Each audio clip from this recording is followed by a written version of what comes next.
Hopefully some research will show us what that comes from. But Emma, what can you tell us in terms of the elements? There were a few pieces that were embedded in some of the concretion, so I have those that I scanned. While the La-Gina brothers chased theories in the war room, the real Oak Island breakthrough just happened in the lab. Archaeologist Emma Culligan, who usually deals with centuries of mud and grime, just uncovered a clue that flips the entire treasure hunt on its head. She found a connection, a mind-blowing link between a massive iron door from Smith's Cove and a tiny button from Lot 5. It's a major breakthrough that suggests a sophisticated island-wide system. And here's the thing, it has absolutely nothing to do with pirates and everything to do with a secret 19th century operation. The door. Nobody expected it. It all started on a day like any other at Smith's Cove. The tide was out, leaving behind a treacherous landscape of slippery rocks and thick mud. This area has always been a hotspot, coughing up artifacts ranging from ancient timbers to a mysterious lead cross. Metal detection expert Gary Drayton was sweeping the area when his machine let out a scream, a deep, loud signal that meant something big was buried below. After a grueling effort involving shovels, pry bars, and some serious muscle, the team wrestled a massive, shapeless iron chunk from nearly 4 feet beneath the rocks.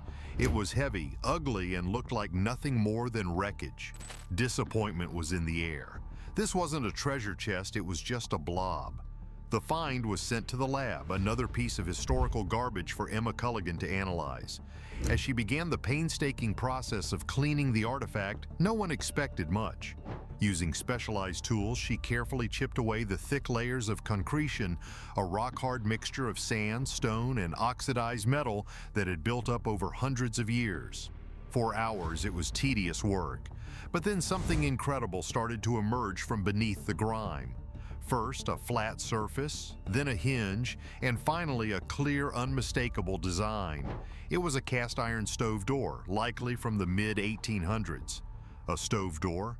The initial reaction was a collective groan. It seemed to point to the island's more recent, less mysterious history. Perhaps it belonged to one of the many previous searchers who lived and worked on the island. It felt like another dead end. But Emma wasn't finished. She kept cleaning, her attention drawn to an ornate decoration on the door's surface. It was a starburst pattern, a specific and stylized 8-pointed star. And in that moment, her mind raced. She had seen that exact symbol before. Scrambling through the team's extensive database of artifacts, she pulled up an image of a small, unassuming button found years earlier on Lot 5, an area on the opposite side of the island. There it was. The same bizarre starburst design, a perfect match. Get this, a massive stove door buried deep in the mud of Smith's Cove shared the exact same maker's mark or symbolic design as a tiny button lost in the dirt far away. The odds of this being a coincidence were astronomically low. It was a jaw-dropping connection that nobody had ever made. This wasn't just junk, this was a smoking gun. It was the first tangible evidence that 2 separate, distant locations on Oak Island were linked by a common thread, suggesting a deliberate, organized presence that left behind more than just random tools. We're kind of caught off guard because this is not what we expected from that big lump. Yeah. It's a cast iron stove door. This discovery did more than just connect 2 artifacts. It ripped a hole in the prevailing theories. Suddenly, the focus shifted from ancient mariners to a much later, but no less mysterious group. Who was on Oak Island in the 1800s with matching custom symbol hardware? And why did they leave pieces of it in 2 very specific, very different places? Emma's breakthrough wasn't just about a stove door, it was about uncovering a pattern hidden in plain sight for years. The weight of this revelation was immense. It meant the team might have been looking at the puzzle all wrong. The clues weren't just in the money pit, they were scattered all across the island, waiting for the right eye to piece them together. The starburst symbol was no longer just a decoration, it was a signpost, a breadcrumb left by a mysterious group. But this was only the beginning of the story, as the science behind the door would soon reveal an even stranger timeline. Ghosts of diggers' past. With the starburst connection confirmed, the stove door went from being a curious relic to the single most important piece of evidence in the lab. The team needed to know everything about it. its exact age, its composition, and any clue that could explain its origin. This is where Emma Culligan's scientific expertise truly came into play.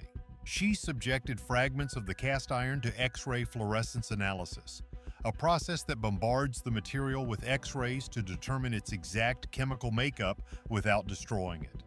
The initial results were interesting but not world-shattering. The iron was typical of the era, confirming a mid-19th century origin. But then came the bombshell.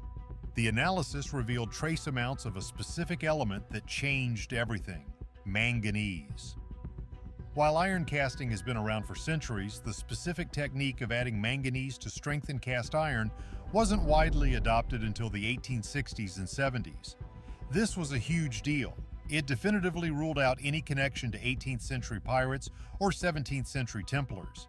But more importantly, it placed the artifact squarely in the timeline of the island's most intense and tragic searcher era. So cast iron stoves, they can go back to mid-1700s, but the manganese content in it does push it towards more mid-1800s. Yeah. Specifically, a time after the original money pit had been lost and become the stuff of legend. This manganese data created a massive new puzzle. Someone hauled a heavy, modern for its time stove onto Oak Island, not in the age of sail, but in the age of steam. Why? Were they treasure hunting, living there, or was it part of a much larger secret industrial operation? This new timeline forced the team to re-examine other finds. Suddenly, all those modern nails, bolts, and fasteners found near Smith's Cove and the so-called Restall shaft weren't just clutter left behind by the Restall family in the 1960s. Some of them could be much older, dating back to this mysterious 1800s operation. The team started to connect the dots. The Restalls had dug extensively in this area, convinced they were on the verge of finding the flood tunnels. They even poured concrete to build a shaft. The modern bolts and nails being found now could be remnants of their work, but what if the Restalls were simply digging in an area that had already been heavily worked a century before they even arrived? What if they unknowingly stumbled upon the remains of this earlier forgotten operation? The evidence began to paint a picture of layers of secrecy. A 19th century group comes to the island for a mysterious purpose. Decades later, the Restalls arrive, find tantalizing clues, but ultimately meet with tragedy before they can solve it. And now, the La-Gina brothers are peeling back both layers at once. This wasn't about a single treasure deposit anymore. This was about a multi-generational, century-spanning mystery. The stove door wasn't just an object, it was a timestamp. It proved that sophisticated activity was happening on the island long after the pirates were gone, but long before the modern search began. The manganese didn't just give them a date, it gave them a whole new set of suspects and a brand new timeline for the crime.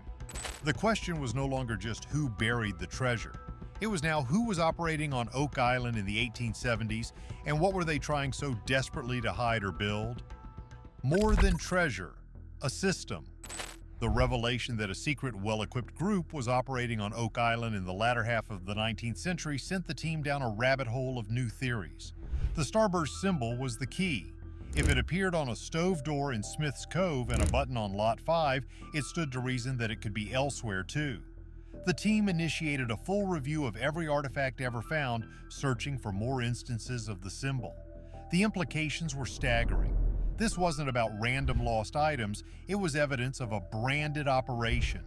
Someone went to the trouble of having their own unique symbol placed on their equipment.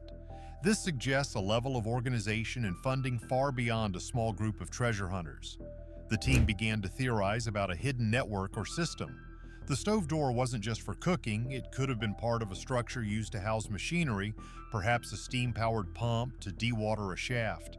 The location in Smith's Cove is critical. It's believed to be the entry point for the legendary flood tunnels. What if this 19th century group wasn't trying to find the flood tunnels, but trying to control them? Or maybe they built them in the first place. The stove door could have been part of a hidden entrance to a land-based structure that connected to the tunnels. This theory breathes new life into other strange finds. Take Nolan's Cross, the massive formation of boulders laid out in the shape of a Christian cross.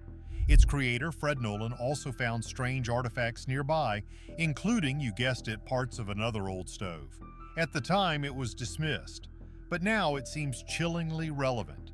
Could the starburst operators and the builders of Nolan's Cross be connected? Was the cross a giant landmark pointing to the center of their operation?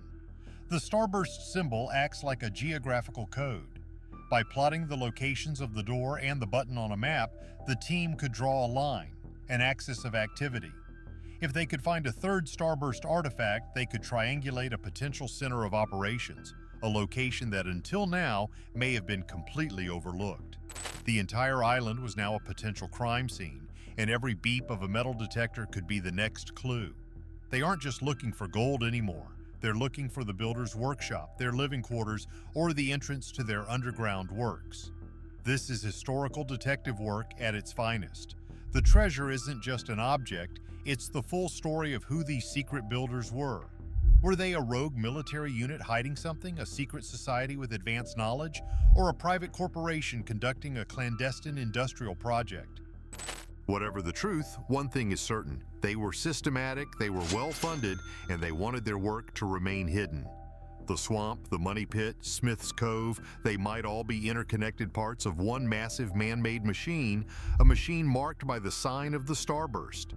Emma's discovery didn't just give them a clue, it gave them a blueprint to a conspiracy hiding just beneath the island's surface. The truth, hiding in plain sight. So let's talk straight for a second. After all the hype, all the dramatic music, and all the serious face staring into muddy holes, it's easy to get lost in the talk of manganese and starbursts. Here's the bottom line. Emma Culligan's breakthrough suggests the entire Oak Island story we've been told might be a massive misdirection. For 2 centuries, everyone has been obsessed with pirates and Templar knights, a romantic story of ancient treasure. But what if the truth is something far more modern and, in a way, far more sinister? Think about it. This doesn't feel like a discovery that happened overnight. The team has been finding these out-of-place artifacts for years. They've found modern bolts, machine-made nails, and other industrial-era junk.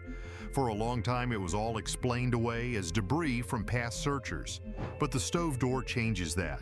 It's too specific, too well made, and the starburst link is too deliberate.